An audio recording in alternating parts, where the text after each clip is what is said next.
राम राम जी सभी भाई बहनों को राम राम। मैं हूं बाबा रामदास और आप देख रहे हैं बाबा की खरी खोटी। आज मेरे साथ एक बार फिर से हैं भाई राज नारायण जी पंगाल। पंगाल साहब जो है, इनकी बड़ी पैनी नजर रहती है राजनीति के साथ साथ सामाजिक विषयों पर, और बड़े समाज से जुड़े हुए, बड़े अंदर तक घुसे हुए, कहते हैं ना, अंदर तक खुबे हुए, गड़े हुए। धरती में जड़ें बहुत गहरी है और धरती से जुड़े हुए आदमी है पंगाल साहब। भाई साहब राम राम। राम राम जी, अपने दर्शकों को भी राम राम। वैसे में एक बड़ा ज्वलंत मुद्दा है जिस पे कोई ध्यान नहीं दे रहा, न सरकार न समाज। हरियाणा में कुछ एरियाज में बहुत भारी संख्या जो है अविवाहित पुरुषों की है। एक तो जिनके लिए वर्ड भी बड़ा, समाज ने वर्ड भी बहुत गलत चुन रखा है, रांडे बोलते हैं, अविवाहित पुरुष युवक। तो सर, एक तो उनको समाज ने हंसी का पात्र बना दिया।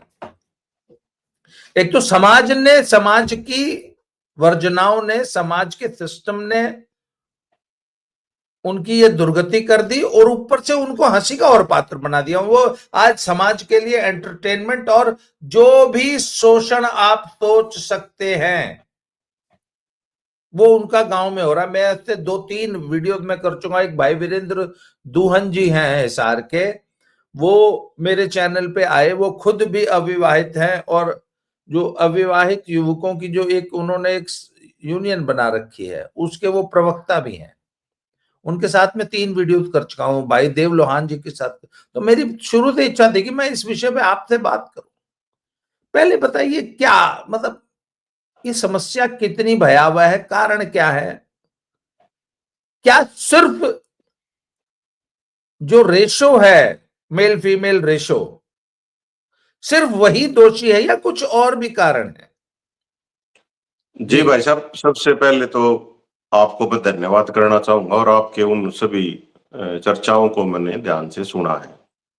और इस सोशल मीडिया की दुनिया में जो कंटेंट है वो केवल आपने ही इस बारे में चिंता जाहिर करी है इस तरह के कंटेंट पे। और कंटेंट वर्ड इसलिए यूज कर रहा हूँ कि सोशल मीडिया पे कुछ भी आता है तो ये कंटेंट है आज के टाइम में। और मैं जब लॉ 5 ईयर में एडमिशन मेरा हुआ तो फर्स्ट ईयर और सेकंड ईयर में हमें सोशियोलॉजी भी एक सब्जेक्ट के तौर पे पढ़ाया जाता है। जी जो मैं ये मानता हूँ कि समाज शास्त्र को नंबर लेने के लिए और एक उसमें टीचर लगने के लिए या किसी सरकारी जॉब को प्राप्त करने के लिए ही समाज शास्त्र को हमारे छात्र पढ़ते हैं। पूरे इंडिया की बात की जाए तो, हिंदी भाषी क्षेत्र की बात की जाए, लेकिन सोशियोलॉजी को क्यों पढ़ाया जाता है इस बारे में शायद छात्र नहीं इतना ध्यान देते होंगे। ये आप भी इस बात से एग्री करेंगे, क्योंकि हमारे प्रोफेसर अमर सिंह वर्मा होते थे सोशियोलॉजी के, तो उनका जो पढ़ाने का ढंग था वो इस तरह से था कि अगर मतलब स्टूडेंट अच्छे से पढ़ना चाहे तो उसको वो समझ में आएगी वो चीज। तो फर्स्ट ईयर सेकंड ईयर में हमें एमए तक, फर्स्ट ईयर में तो ग्रेजुएशन तक का पढ़ाया गया और सेकंड ईयर में हमें पढ़ाया गया मास्टर तक का। जी तो उस दौरान मैंने उस समाज शास्त्र को पढ़ा और क्योंकि उसके बाद फिर एज एन एडवोकेट मैंने लीगल प्रैक्टिस की, तो वो चीजें मैंने समाज में देखी। और ये जो आपने वर्ड यूज किया अविवाहित पुरुष, अब इसके साथ साथ ही पैरेलल में आपको बता दूं अविवाहित महिलाएं उतनी ही संख्या में हरियाणा में है। क्योंकि हमारा समाज ऐसा है कि रांडो बद बात कर लेगा, लेकिन अविवाहित महिलाओं के लिए कोई ऐसा शब्द नहीं बना है। लेकिन मैं ये मानता हूं कि मेरी जो एज अभी 47 ईयर हो गई है और आने वाले 5-6 सालों में, कि जैसे मेरी बेटी अभी 18 साल की है, बेटा 16 साल का है, तो 25 से लेकर 30 साल की उम्र में उनकी मैरिज होगी। तो इस समस्या का सामना मेरे को भी करना पड़ेगा। मेरे को अब अगर इस पे समाज अगर बात नहीं करेगा, और वीडियो के स्टार्टिंग में आपने कहा कि भाई इस पे सरकारों या किसी ऐसी प्राइवेट संस्था का भी ध्यान नहीं है, तो भाई साहब मैं बताना चाहूंगा कि इस तरह की समस्या केवल और केवल सोसाइटी की ही प्रॉब्लम है। और जब से सोसाइटी का निर्माण हुआ है तो तभी से ही सोसाइटी ने ही इस तरह की समस्याओं का समाधान निकाला है। तो अब भी आने वाले टाइम में, अभी पहले तो सबसे पहले ये बात है कि सोसाइटी इसको एक प्रॉब्लम माने। वो इसको प्रॉब्लम मानने को तैयार नहीं है, क्योंकि पेरेंट्स इस पे खुल के बात नहीं करते हैं। पेरेंट्स के बात क्यों नहीं कर रहे हैं जी, ये बड़ा हैरानी होगी आपको कि जो ग्रामीण समाज से जुड़े हुए पेरेंट्स हैं, उन्होंने अपनी मेहनत से, दूरदृष्टि से अपने बच्चों को लायक बना दिया है। वो उस वो बच्चे उनकी काउंसलिंग से मैं मानता हूँ बाहर हो गए हैं, लेकिन मैरिज के मामले में वो बागडोर को पकड़े हुए हैं। और बच्चे भी ये चाहते हैं कि हमारे पेरेंट्स ही इसमें जो भी उनको डिसीजन लेना पेरेंट्स ही ले। और पेरेंट्स क्या करते हैं कि वो अपने दौर की बातों को ध्यान में रखते हैं कि जिस समय उनकी जब मैरिज हुई तो केवल सामाजिक और आर्थिक समानताएं ही ध्यान में दी जाती थी, और जो शैक्षणिक योग्यताएं की बात की जाए तो वो भारत का विभाजन होने के बाद, मैं मानूंगा कि भारत बनने के बाद नहीं, भारत का विभाजन होने के बाद भी मैं इस चीज को जोड़ता हूँ। हमारे बच्चे पढ़ाई में धीरे धीरे धीरे धीरे करके अच्छी शैक्षणिक योग्यता हासिल करने लगे, और जो पेरेंट्स थे वो ये सोच रहे थे कि नहीं, इनकी जो मैरिज का डिसीजन है वो हम ही ले सकते हैं। और मैरिज में जब वो अपने माँ बाप, क्योंकि उनके दादा दादी भी बच्चों के जीवित रहते हैं, इस एज में उनकी मैरिज होती है, लगभग जीवित होते हैं वो, तो वो अपने माँ बाप से, जो लड़के लड़की की मदर है वो अपनी माँ बाप से पूछती है, और जो दादा दादी से, मतलब नाना नानी दादा दादी का भी थोड़ा बहुत रोल होता है इसमें। तो जब वो पूछते हैं तो उनको उस शैक्षणिक योग्यता से कोई मतलब नहीं है। और जो बॉडी शेम वर्ड एक यूज होता है, अब्रॉड में होता है, इंडिया में इतना यूज नहीं होता, उसको लेकर फर्स्ट प्रायोरिटी होती है उन पेरेंट्स की कि अ, उनका जो मैच है, वो फिजिकल जो अपीयरेंस है बच्चों की, वो दादा दादी और नाना नानी के लिए बड़ी इंपॉर्टेंट है। और एक गोत्र सिस्टम, भाई गोत्र को अवॉइड करना है, इंटरकास्ट मैरिज नहीं करनी है। जो पेरेंट्स है वो ये कोशिश करते हैं कि भाई दो गोत्र छोड़ लें तो भी ठीक है, चल जाएगा काम। या कुछ पेरेंट्स ऐसा सोचते हैं कि इंटरकास्ट भी मैरिज हो जाए तो कोई, मतलब उसमें लिबरल होते हैं। लेकिन जब वो दादा दादी नाना नानी को इन्वॉल्व करते हैं, आज आज के दिन ये समस्या आई हुई है, क्योंकि पिछले 2-3 सालों से मैं भी, मेरे जो जानने पहचानने वाले हैं, तो वो जैसे मेरे को बायोडाटा भेज देते हैं, तो मैं जैसे हमारे समाज में ये होता है कि लड़की वाले से हम बात नहीं करते, लड़के वाले से ही बात करते हैं। ये भी एक बड़ी प्रॉब्लम है सोसाइटी में। नहीं तो अगर हमें पता लग जाए कि ये लायक लड़की वहां है तो लड़के वाले को वहां पे किसी मीडिएटर के थ्रू बात कर लेनी चाहिए, लेकिन वो ये मानता कि नहीं, इससे तो तेरी हैसियत समाज में कमजोर हो जाएगी, तो हमेशा लड़की वाले को ही अप्रोच करनी पड़ती है। तो उसमें कुछ जो मैरिजों के जो प्रपोजल होते हैं उसमें मैं खुद शामिल रहा हूँ, और मेरे को बड़ी हैरानी होती है कि बहुत अच्छी पोस्टों पे या अच्छी जगह प्राप्त करने के बाद, बेटा हो या बेटी हो, जैसे यूपीएससी भी क्लियर कर दी है, एनडीए भी क्लियर कर दिया है, या अच्छा बिजनेस है, वहां इतना सब कुछ होने के बावजूद भी जब लड़के वाले से बात करते हैं तो वो ये फर्स्ट उसका रिएक्शन ये होता है कि हाँ पंगाल साहब, एक बार तो उसका जो है ना बायोडाटा भेज दो, और एक दो फोटो जरूर भेज देना। अब मेरे को बड़ी हैरानी होती है जी कि भाई आप एक बार शैक्षणिक योग्यता तो देखोगे कि आप जो सोच रहे हो अपने बच्चे के लिए कि मेरे बच्चे ने ये किया है, तो उसके लिए कम से कम ऐसा पार्टनर चाहिए, तो वो तो मैच करोगे। तो अब फोटो तो बहुत बाद की बात है, और फोटो क्या, आप आमने सामने बैठ के बात करो।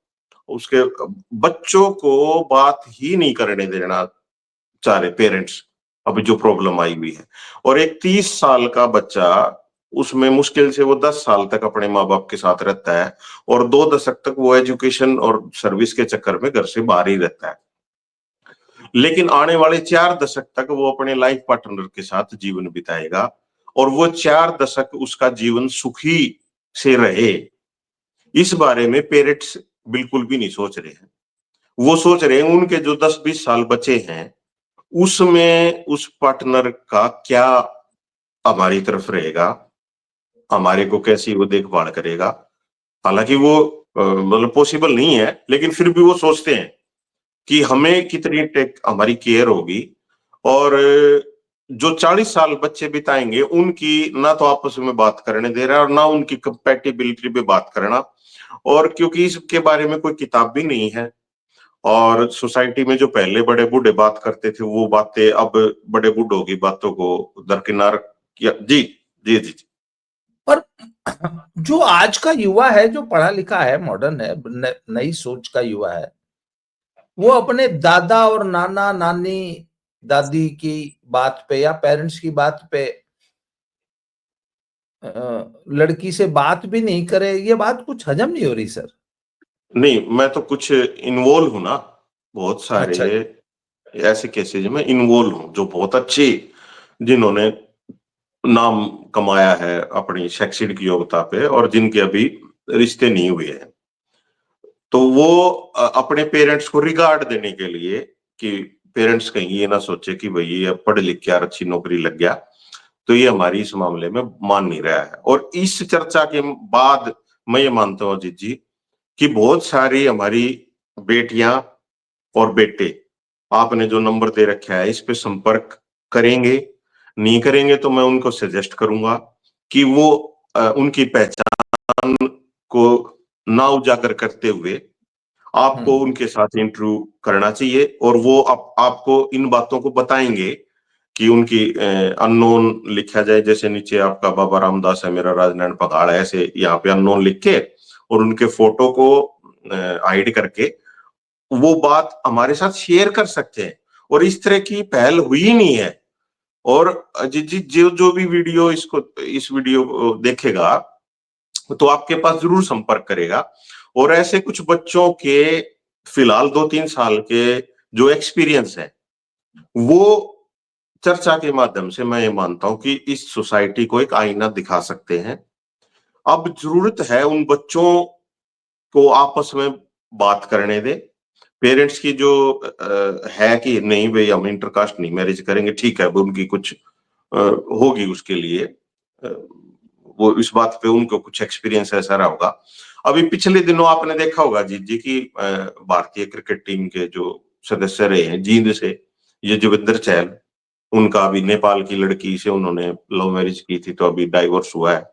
और अभी वो इशार की एक हमारी अंतरराष्ट्रीय बॉक्सर है, वर्ल्ड चैंपियन स्वीटी बूरा, उसने अभी डाइवोर्स की एप्लीकेशन डाली। उससे पहले एक और अंतरराष्ट्रीय खिलाड़ी पिंकी जांगड़ा, उसने अभी दोबारा से मैरिज की है। और बहुत सारे ऐसे खिलाड़ी हैं हमारे दिग्गज जिनको हम सेलिब्रिटी मानते हैं, और जो बॉलीवुड वाले हो तो इससे बाहर ही निकल चुके हैं, वो तो दूसरा तीसरा चौथा करने लग रहे हैं। लेकिन हमारे जो सोसाइटी में है हमारे सेलिब्रिटी हैं, वो कुछ 30 साल क्रॉस कर रहे हैं कि अनमैरिड है, मतलब सब कुछ होते हुए आपके पास पैसा है, गाड़ी है, बंगला है, सब कुछ होते हुए भी आप अच्छे से गृहस्थ जीवन का आनंद नहीं ले पा रहे। तो ये सोसाइटी में इतने ही तो लड़के हैं और इतनी ही लड़कियां हैं। और क्योंकि लड़कियों के बारे में जब आपसे अभी मेरा पूरा विश्वास है कि आपके पास जरूर फीडबैक आएगा। ये मैं ये मानता हूं जो रेशियो है उसका कोई इसमें कोई लेना देना नहीं है। रेशियो की कोई कमी नहीं है, क्योंकि 2-3 साल का गैप रखते हैं, भाई लड़का बड़ा होता है लड़की छोटी होती है। और पैरेलल एजुकेशन वाले बच्चे हैं सोसाइटी में। बस दिक्कत है तो उनको अच्छे से काउंसलिंग की और पेरेंट्स को वर्तमान हालात के अनुसार अपने आप को डालने की। आज जो 55 और 60 साल का पेरेंट्स है वो उसको दिक्कत है जी जी, मतलब 50 वाला डाल लेगा, मैं मानता हूं आज सिचुएशन को देख के, जब वो 55 का होएगा। लेकिन 55 और 60 वाले के साथ बहुत बड़ी प्रॉब्लम है और वो अपने बच्चों को इस प्रॉब्लम में डाल रहा है कि आने वाले 4 दशक तक उसके बच्चे का जो गृहस्थ जीवन है वो अच्छे से निकले, इसके नहीं बारे में बिल्कुल भी। जी जी जी भाई साहब, ये तो हुई मैच मेकिंग की समस्याएं। या जी हम आज का विषय हमारा ये था कि जिनकी शादी हो ही नहीं रही, जो 45 साल के हो गए, वो इतनी बड़ी बड़ी संख्या जो हरियाणा में तैयार हुई है, उसका कारण क्या है, मूल कारण, और जी इसका हम अजीत जी, निवारण। कारण से ज्यादा हमें निवारण में चर्चा करनी कि भाई आखिर समाज क्या करे इनके लिए। जी, जी, जी। देखिए, जो आपके साथ आके अगर कोई अपनी बात को रख सकता है, मतलब वीडियो बना सकता है और वो अपनी बात बता रहा है कि मेरी ये क्वालिफ़िकेशन है, तो इसका मतलब वो कोई सामाजिक आदमी होने में तो कोई दिक्कत तो है नहीं। अब हाँ जैसे वो वीरेंद्र दुहन थे, उनको कोई दिक्कत थोड़ी है। मतलब समझदारी में या अपने घर बसाने में, अपने बच्चों का लालन-पालन करने में कोई कमी थोड़ी है, नहीं है ना? तो लेकिन क्या होता है कि जब गाँव में हम परिवारों में रहते हैं, तो संयुक्त परिवार जो सगाई वाला आता है ना, तो क्या अगर है, साई आले ने और सगाई आले ने तो इतनी ही बात बतेरी। तो वो कुछ परिवार वाले भी अ, जेलसी की भावना रखते हुए कि इस परिवार का बच्चा ब्याह हो जाएगा टाइम पे, तो वो सगाई वाले ने ना कुछ इसी बात कह दे हैं, कि जिससे वो हट जाता है और वो जब लेट होना शुरू हो ना तो घना ही लेट हो जाए। तो इस तरह की सोसाइटी में कोई प्लेटफ़ॉर्म नहीं है। इसका निदान यही है देखो कि हम पेरेंट्स को ही आगे आना पड़ेगा और हमारे जो अभी फिलहाल जो बच्चे हैं उनकी बिल्कुल हो सकती है मैच मेकिंग, कोई दिक्कत नहीं है। लेकिन बशर्ते कि हम इस चीज़ को प्रॉब्लम समझें। हमारी बेटियाँ भी हैं, अब कोई प्लेटफ़ॉर्म नहीं है कि 45 साल का लड़का है या 40 साल की लड़की है, उनका आपस में सही मैच मेकिंग का सोसाइटी की तरफ से कोई प्रयास नहीं है। झूठे फर्जी किसान आंदोलन में चले जाएँगे, फर्जी पहलवान आंदोलन में चले जाएँगे, अपने पैसे को गौशाला के नाम पे वेस्ट करेंगे, रामलीला के नाम से वेस्ट करेंगे और पगड़ बांध कर चले जाएँगे माइक चाहिए। क्योंकि इसमें इस तरह की कोई सामूहिक रूप से कुछ होता नहीं ना और ग्रामीण समाज के युवाओं को ही प्रॉब्लम आ रही है। शहर में जो चला गया ना, वो इस समस्या से मैं नहीं मानता पीड़ित है। वो ग्रामीण जितने भी ये आंकड़े आ रहे हैं वीरेंद्र दून भाई ने आपको बताया है, वो सब ही ग्रामीण समाज से जुड़े हुए हैं, समस्या है। तो मुझे एक चीज, जी, जी, जी, जी, ग्रामीण समाज से नंबर वन, जी, अगर इनके हम सेट्स बनाए, सेट बनाए, तो ग्रामीण समाज में ये समस्या ज्यादा है, नंबर वन। नंबर टू, उन परिवारों के साथ, उन लड़कों के साथ ज्यादा है जिनके पास जमीन कम है और सरकारी नौकरी नहीं है। जी, जमीन को कंपनसेट कर देती है सरकारी नौकरी या कोई अच्छा बिजनेस। तीसरा, अशिक्षा, बहुत ज्यादा शिक्षित नहीं है, स्किल सेट्स का अभाव। चौथा, शारीरिक रूप से अनाकर्षक होना, शारीरिक रूप से स्वस्थ, हृष्ट पुष्ट और स्मार्ट, जिसे सुंदर बोला जाता है ना समाज की भाषा में। मेरा मेरा ये मतलब मेरा जो कॉमन सेंस ये कहता है कि उन लोगों को भी दिक्कत आती होगी जो समाज के स्थापित मानदंडों के हिसाब से सुंदर नहीं है, जो लोग या गुड लुकिंग नहीं है, या वो, अच्छा, कितना भी बैड लुकिंग आदमी हो, थोड़ा सा ग्रूमिंग करके, थोड़ा ड्रेसिंग अप सुधार के काफी चेंजेस लाए जा सकते हैं, काफी सुधार किया जा सकता है। खैर, उतनी सुविधा या उतना काउंसलिंग सबके पास नहीं होती। और इसके अलावा सर, कुछ केसेस तो ऐसे डिस्कस हुए जिसमें एक लड़के का बार बार जिक्र आया, जींद में वो स्वरोजगाररत है, मोटरसाइकिल का मैकेनिक है और बड़ा नामी मैकेनिक है और लगभग 5,000 रुपये रोज कमाता है। उसकी भी शादी नहीं हो रही। तो मैंने पूछा उसको, मैंने पर्सनली कैमरा पे तो नहीं, वैसे पूछा, जिस भाई साहब देव लोहान जी जिक्र करते हैं उसका, तो मैंने पूछा वो देखने में सुनने में वैसे कैसा है? बोला जी बहुत बढ़िया स्मार्ट छोरा है, ब्याह नहीं हो रहा। अब इसके लिए आप किसको दोष देंगे? जी, जो आपने उदाहरण बताया ना वैसा ही एक और एग्जांपल देके मैं बताऊँगा दर्शकों को। मैं पीछे यूके था तो मेरे को एक हरियाणवी भाई मिला, तो बहुत स्मार्ट सॉफ्टवेयर इंजीनियर और उसके ये थोड़े बाल उड़े हुए थे।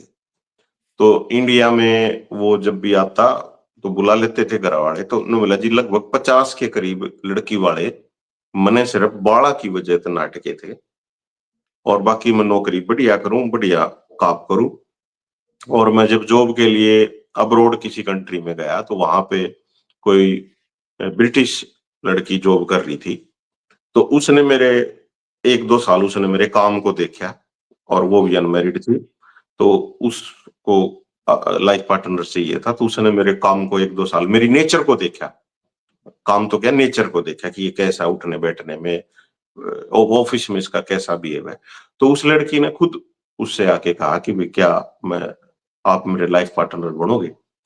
तो वो बोला कि मेरे आंखों में आंसू आ गए कि मैं हरियाणा में 50 लड़की वाले जो चौधरी बड़े किले वाले 20-20 30-30 किले बड़े जमींदार, वो मने सिर्फ मेरे बाड़ा की वजह से मैंने नाटके थे, और आड़े एक ब्रिटिश लड़की, ओरिजिनल बिल्कुल ब्रिटिश मूल की लड़की और अच्छी सॉफ्टवेयर इंजीनियर, वो ये कह रही है कि आप मेरे लाइफ पार्टनर बनोगे। तो जो अब्रॉड में जो चीजें हमारे युवा देख रहे हैं, उनके एक्सपीरियंस भी हमारे तक नहीं आ पा रहे कि हमारे बच्चे भले ही और यो देखने वाली तो बात इसी है, सबसे डीसी लग रहा हो, अगर वेल लुकिंग नहीं है ना, तो भी छोरी वाले नाट जाए उसने, और छोरी भी अगर बेशक यूपीएससी पास कर रखी हो, अगर उनकी उस सांचे में फिट नहीं बैठी ना, तो उसने नाट जाएंगे।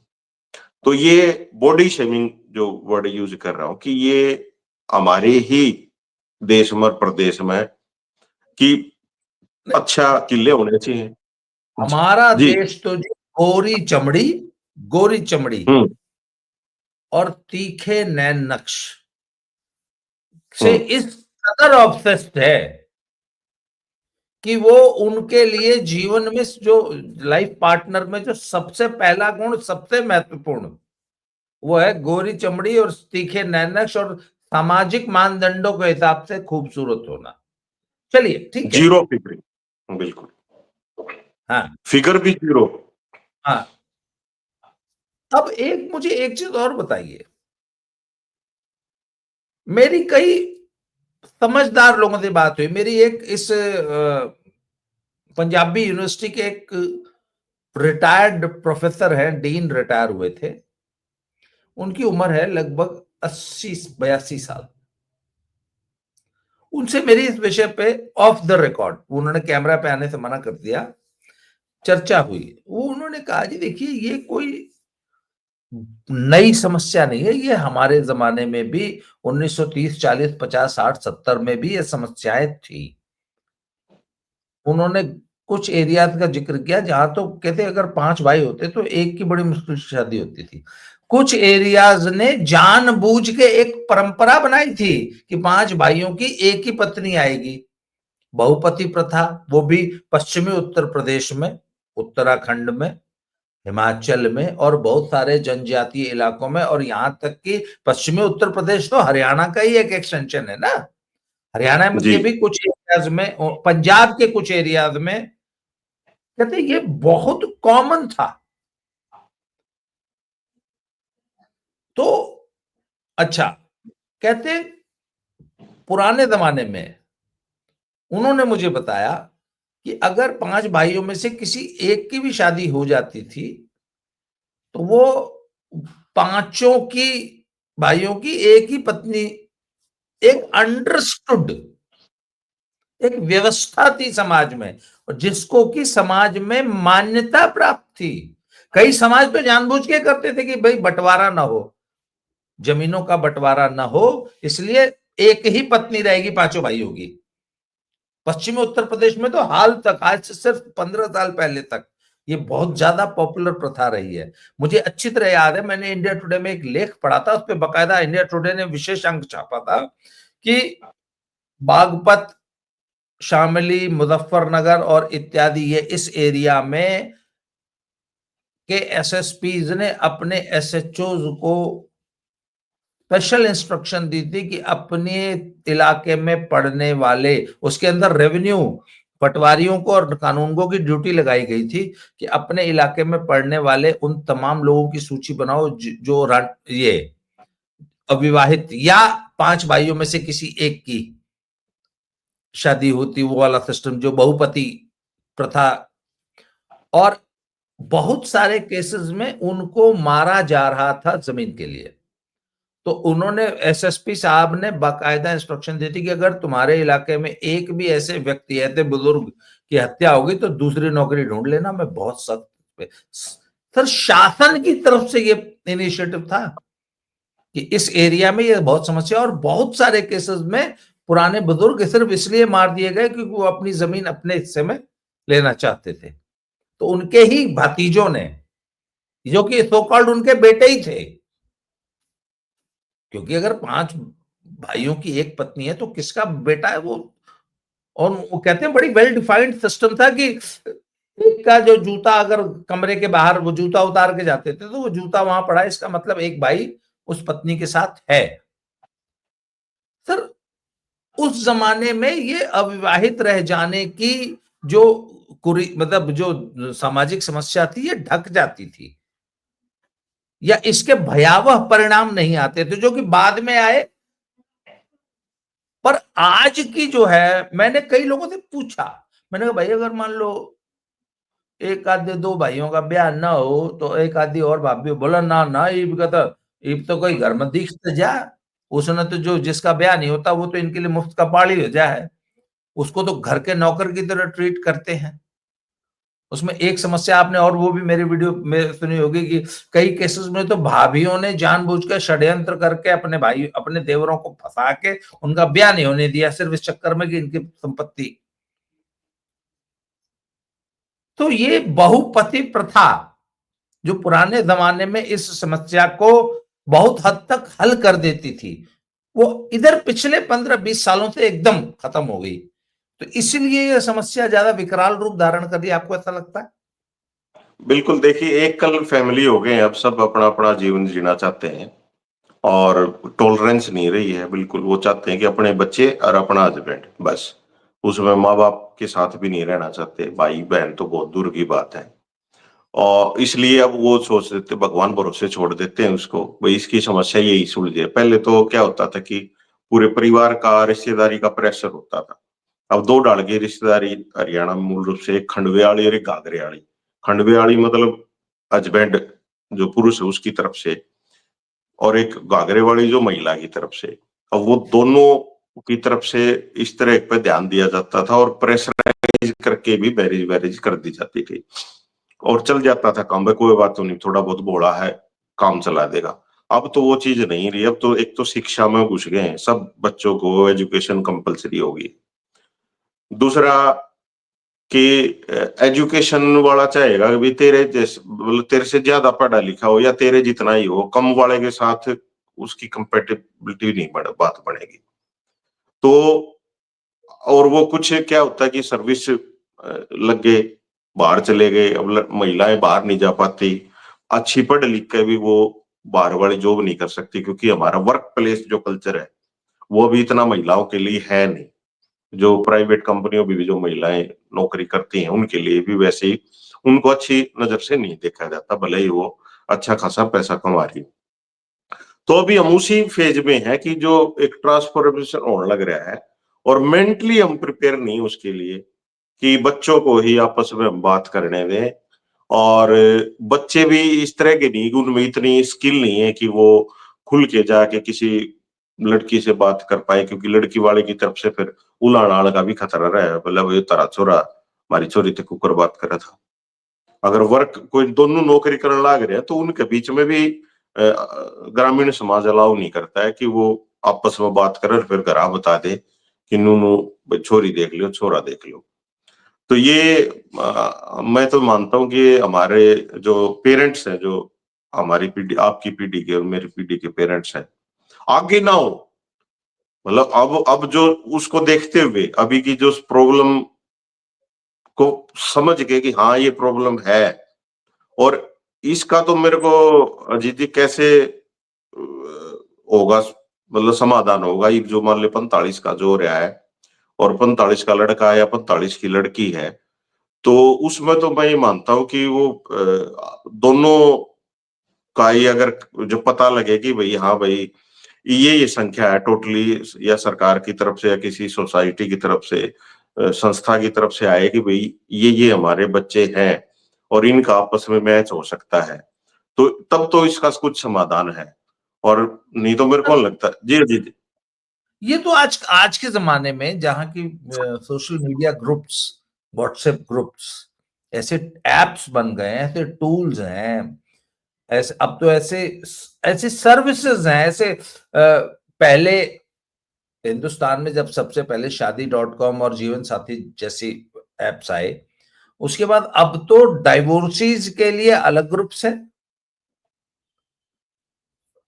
विडोज और विडोवर्स के लिए अलग सर्विस है, और सिंपली डेटिंग एप्स है, कैजुअल रिलेशनशिप एप्स हैं।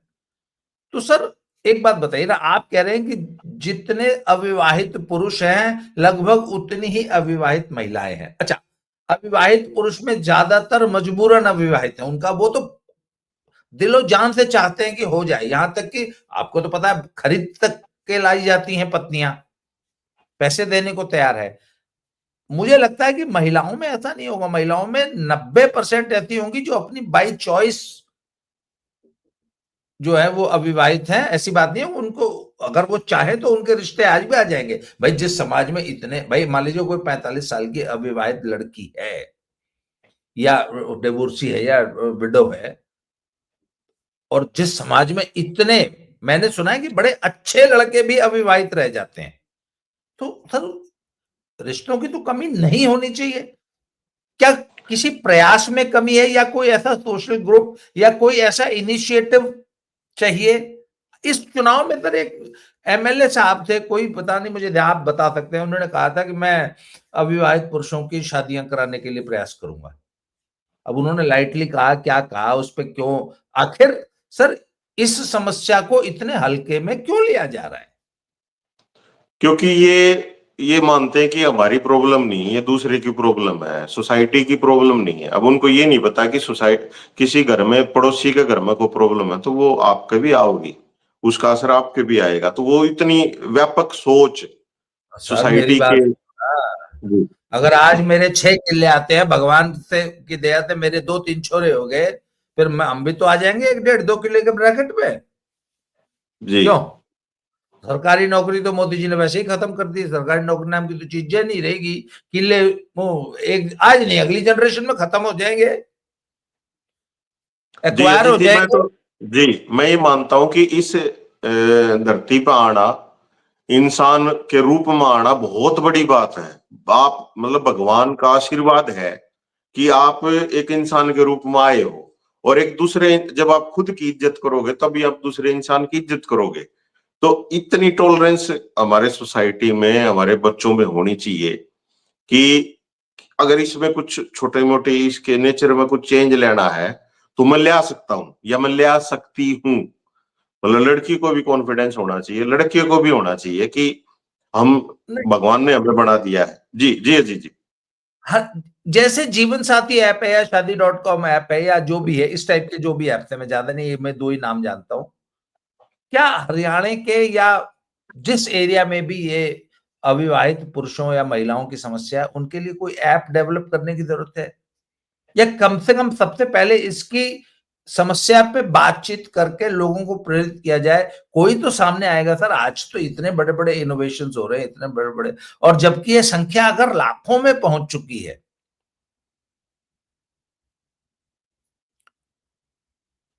तो क्या हम सोशल मीडिया, भाई हम as a social leader leader, मतलब हमारा मेरा उद्देश्य ये नहीं है कि मैं सिर्फ किसी एक टॉपिक पे कंटेंट बना के व्यूज बटोर ले, चलो जी है मोनेटाइजेशन हो गया, कुछ पैसे आ गए उस वीडियो से, मेरा ये उद्देश्य नहीं है। अगर ये समाज की इतनी बड़ी समस्या, मुझे वीरेंद्र भाई ने एक, देव भाई ने एक बड़ी अच्छी बात कही थी, उन्होंने कहा कि कुछ लोगों ने इसको कॉमेडी का धंधा बना लिया और वो खुद अविवाहित होते हुए भी अपना नाम उन्होंने फलाना रांडा रख लिया, और वो सिर्फ अविवाहित पुरुषों का मजाक उड़ाने वाली, उनको समाज में बदनाम करने वाली, उसमें ऐसा दिखाया जाता है कि वो फलाना रांडा जो है फलानी के घर में घुस गया और वहां ये हो गया, और मतलब कहने का मतलब वो अवांछित एंटी सोशल एलिमेंट के तौर पे या हंसी के पात्र के रूप में, कॉमेडी के का पात्र बना दिया गया उन लोगों को। ऐसे लोगों ने बनाया जो खुद विवाहित थे। उन्होंने ये नहीं सोचा कि मैं जिन लोगों को हंसी का पात्र बना रहा हूं या जिनके लिए मैं कॉमेडी कर रहा हूं, ऐसे लाखों लोग वाकई समाज में एग्जिस्ट करते हैं। बिल्कुल अजीत जी, आपने सही कहा। और इस पे जो आपने कहा कि इसको एक प्रॉब्लम पहले तो हम स्वीकार करें, फिर इस पे हम चर्चा करें। और पिछले 2 दशक पहले अगर जाऊंगा तो मैं, आपको ध्यान होगा अजीत जी, जीवन साथी या जो शादी.com है ना, इनका अच्छे परिवार वाले इस प्लेटफॉर्म का यूज नहीं करते हैं। अब क्या हो रहा है, अभी पिछले दिनों जो मैरिज के कार्ड आए हैं, अच्छे जो बच्चे, वेल क्वालिफाइड, वेल बढ़िया नौकरी पे, वो अब उनकी मैरिज इन प्लेटफॉर्म से हो रही है। और ये प्लेटफॉर्म थे उनके के लिए जो मतलब कैपेबल नहीं थे ढूंढने के लिए, जिनका फैमिली। तो इस प्लेटफॉर्म का तो अच्छे लड़के लड़कियों ने इस्तेमाल शुरू कर दिया है। इनके लिए कोई प्लेटफॉर्म नहीं है सर, जो है वो विवाहित है, कोई प्लेटफॉर्म नहीं है। तो इस पे नहीं, जरूर जी। प्लेटफॉर्म तो है, वो इसी प्लेटफॉर्म पे अपना प्रोफाइल बना के ट्राई कर सकते हैं। पर मुझे ऐसा लगता है कि अच्छा, अब इस पे ना रिसर्च करने की जरूरत है, थोड़ा सा ग्राउंड पे काम करने की जरूरत है, और थोड़ा सा डाटा कलेक्ट करने की जरूरत है। ये काम कोई सरकारी एजेंसी ही कर सकती है, या तो कोई बड़ी एनजीओ करे, हर गांव में डाटा कलेक्ट करे और उनसे निजी बातचीत में ये पता लगाए कि भाई आपने अपने विवाह के लिए क्या क्या प्रयास किए हैं। अच्छा, एक बात बताइए ना, जो लड़का 1.5 लाख रुपया महीना कमा रहा है, देखने में ठीक ठाक है, अच्छा घर है, सब कुछ है, उसकी भी शादी नहीं हो रही, अगर वो शादी.com पे जाके, मैं आपको बताऊं, एक ऐसा ऐप है, एक समस्या आती है, मान लीजिए सेपरेशन हो गया पर अभी डाइवोर्स क्लियर नहीं हुआ, तो लीगली तो वो मैरिज कर नहीं सकता, क्योंकि भी डाइवोर्स, और हिंदुस्तान में डाइवोर्स तो 15-15 साल डाइवोर्स के केसेस चल जाते हैं। तो ऐसे में आदमी को बोले जी मेरी तो शादी की उम्र ही निकल गई, दोबारा शादी की रीसेटल रिहेबिलिटेट होने की। तो एक ऐप ऐसी आ गई है जहां लड़का के प्रोफाइल पे स्पष्ट लिखा हुआ है कि separated, the divorce under process, मतलब लड़की को या लड़के को पहले से मालूम है कि मैं जिससे बात कर रहा हूं उसका भी डाइवोर्स क्लियर नहीं हुआ है, लीगल मैरिज नहीं हो सकती है, पर समाज में एक व्यवस्था बन जाती है। ऐसे में बहुत सारे केसेस को जानता हूं जहां अभी तक लीगल डाइवोर्स नहीं हुआ, पर शादी करके 15 साल से अगली नई पत्नी से 2-2 बच्चे हो गए और बहुत सुखी जीवन जी रहे हैं, पहली वाली ने आज तक तलाक नहीं दिया। तो सर देखिए, संभव तो सब है, पर समाज में कोई एक व्यक्ति, संस्था या कोई एजेंसी, सरकारी हो प्राइवेट हो, जो भी है, उसको सर पहल करनी पड़ेगी इनको रिहेबिलिटेट करने के लिए। और सबसे पहले उसके लिए जरूरी है कि इसको समस्या माना जाए यस, समाज। बिल्कुल बिल्कुल। और इस तरह के कपल सर, मैं ये मानता हूं, अगर मान ले कुछ आप नया बिजनेस कर रहे हो जहां पे आपको मैन पावर की जरूरत है, क्लैरिकल है या फिजिकली है, और इस तरह के जो कपल हो गए ना, वो बहुत अच्छा काम कर सकते हैं कहीं दूसरी जगह जाके, अच्छा जीवन व्यतीत कर सकते हैं। क्योंकि उन्होंने कुछ साल, अपने बहुत महत्वपूर्ण साल खो दिए हैं बिना गृह जीवन के। तो वो मैं ये मानता हूं, अगर इस तरह की पहल होगी तो बहुत अच्छे उसके रिजल्ट आएंगे। और कोई एनजीओ में कोई, बिल्कुल कोई एनजीओ भी प्रयास कर सकता है, कि एनजीओ होते ही इसी काम के लिए हैं। सर मैं आपको एक इससे मिलती जुलती एक आज की वीडियो देखिए ना सर, टॉपिक ही ये इतना वृहद है कि इस पे सर, इसको तो 20-30-40 मिनट में तो समेटा ही नहीं जा सकता। तो दर्शक क्षमा करेंगे, थोड़ी बातचीत लंबी हो गई। और इसको, मेरे पत्नी के स्कूल में एक महिला, वो आंटी के रूप में काम करती थी। तो एक दिन उन्होंने बोला कि जी मेरी बेटी है, वो परेशान है, उसको भी काम की जरूरत है, तो मैं उसको ले आऊं। मेरी वाइफ ने कहा हाँ ले आओ। तो सब वो भी आके काम करने लगी। तो मेरी वाइफ ने 4-6 महीने ऑब्जर्व किया, तो पूछा क्या है, इसकी क्या प्रॉब्लम है? बोला जी इसका हस्बैंड जो है ऐसे-ऐसे। तो वो पंजाब में तो आपको मालूम है ड्रग्स की एक बहुत बड़ी समस्या है। तो वो इसका हमने छुट-छुड़ैया करा दिया। अब इसके 2 छोटे-छोटे बच्चे हैं, तो ये परेशान थी, तो मेरे पास रहती थी। तो मैंने कहा चलो स्कूल से कुछ मतलब 5-7 हज़ार रुपए और प्लस बच्चों के एजुकेशन वगैरह की व्यवस्था हो जाती है। तो जब 6 महीने हो गए तो मेरी पत्नी ने कहा कि ये ऐसे कैसे सारी ज़िंदगी बिताएगी? इसकी दोबारा शादी करनी चाहिए। तो माँ बेचारी अकेली थी, फादर नहीं थे। माँ की हिम्मत ही नहीं पड़ती थी या वो इतना सोच ही नहीं पाती थी। अब प्रिंसिपल जो स्कूल चलाती है और एक फुल फ्लेज स्कूल आजकल क्या है, इट्स अ बिग बिज़नेस।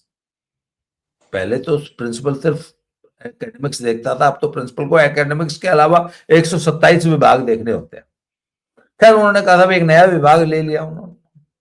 पहले माँ को कन्विंस किया, फिर बेटी को कन्विंस किया, फिर उसके लिए एक ऐसे ही इन्हीं अपने सूत्रों से एक फैमिली देखी। उसमें उसकी पत्नी जो है 2 बच्चे छोड़ के गायब हो गई थी 2 साल पहले। आई नहीं वापस, भाग गई एक तरह से। वो आदमी बड़ा अच्छा था, बड़ा मेहनती था और पर रुल रहे थे बच्चे, पत्नी थी नहीं, माँ भी नहीं थी उसके घर में, या ऐसे कुछ प्रॉब्लम थी। मेरी पत्नी ने बाकायदा मैच मेकिंग की और फिर एक दिन डिक्लेयर कर दिया, उस बिटिया का नाम जो भी था मुझे याद नहीं आ रहा। भाई कुड़ी दा ब्याह रखता, अब शादी। तो पता लगा शादी स्कूल से हुई। अब कोई पूछ सकता है कि मैडम आप स्कूल चला रहे हो, ये क्या कर रहे हो? बारात घर खोल दिया आपने। और मैडम ने डिक्लेयर दिया नहीं भाई बच्ची की शादी हो गई। 35 एक टीचर ने स्कूल में, सभी टीचरों को बोल दिया भाई कुड़ी दा ब्याह ले आओ। सर 4 दिन का नोटिस था, सिर्फ 4 दिन का टाइम था। स्कूल के बच्चों ने, पेरेंट्स ने, हर बच्चे ने, उनके पेरेंट्स ने और स्कूल की जो 35 टीचर्स थी प्लस स्कूल का जो मैनेजमेंट था, सर जिसे शानदार शादी बोलते हैं ना, क्यों? क्योंकि 400-600-700 लोग जुड़ गए। पूरा स्कूल के बच्चों का एक भावनात्मक, उन्होंने अपने घर पे कहा कि साडी जेडी फलानी दीदी है ओदा ब्याह आ। वो अच्छा व्हाट्सएप ग्रुप से सारा सर्कुलेट हो गया कि भाई ऐसे ऐसा था और ऐसे हम शादी कर रहे हैं। सर इतनी शानदार मैरिज हुई आप सोच नहीं सकते। और आज वो बच्चे, उसके अपने 2 बच्चे थे, जहां शादी हुई उसके 2 बच्चे थे। सर 2 बच्चों को बाप मिल गया, उन 2 बच्चों को माँ मिल गई। सर आज दे आर सो हैप्पी। फिर वो शादी होने के 1 महीना बाद स्कूल में है। सर आप उसको पहचान नहीं सकते। शी लुक्ड सो ब्यूटीफुल, नई ब्राइड बन के। सर अब कोई कह सकता है कि मैडम आपका काम स्कूल चलाना है, आप ये शादियां कराते फिर रहे हो। पर सर समाज में आपको बहुत सारे जिम्मेवारियां ऐसी सचमुच, अगर आप सचमुच सामाजिक प्राणी हैं, आप समाज के सेवक के रूप में खुद को देखते हैं। ये एक तो समाज सेवी नहीं जो समाज सेवी करके जो होर्डिंग छपाते हैं, वो वाली समाज सेवा नहीं, जो सचमुच समाज के लिए सोचने वाले लोग हैं, मेरे आपके जैसे लोग जो। आई थिंक जब तक हम लोग इसको समस्या के रूप में डायग्नोज नहीं करेंगे और इसके लिए सिर्फ बातें करने से कुछ नहीं होगा, इसके लिए ठोस कुछ करना पड़ेगा। और ये और एक बिल्कुल इस चर्चा के माध्यम से मेरे को लग रहा है अजीत जी, कुछ महिलाएं, बेटियां जरूर आएंगी जो आपके सामने अपने एक्सपीरियंस रखेंगे, मेरे को पूरा विश्वास है। मेरा नंबर देखिए दिया हुआ है इसी स्क्रीन पे, मुझसे व्हाट्सएप पे संपर्क कीजिए, बताइए हम इसके लिए क्या कर सकते हैं। सिर्फ जी मेरा जी। उद्देश्य सिर्फ बातें करना नहीं है, I want to do something concrete. मैं ठोस और धरातल पे कुछ। एक मैरिज रजिस्ट्रेशन का प्रोसेस भी अपनाया जा सकता है, जरूरी नहीं है कि हम खर्चीला काम करें। जी जी सरकार जी की तरफ से मैंडेटरी है मैरिज रजिस्ट्रेशन, मतलब जी मेरे को जी। भी कराना पड़ा है अभी, तो हम हमें वो भी फॉलो करना चाहिए।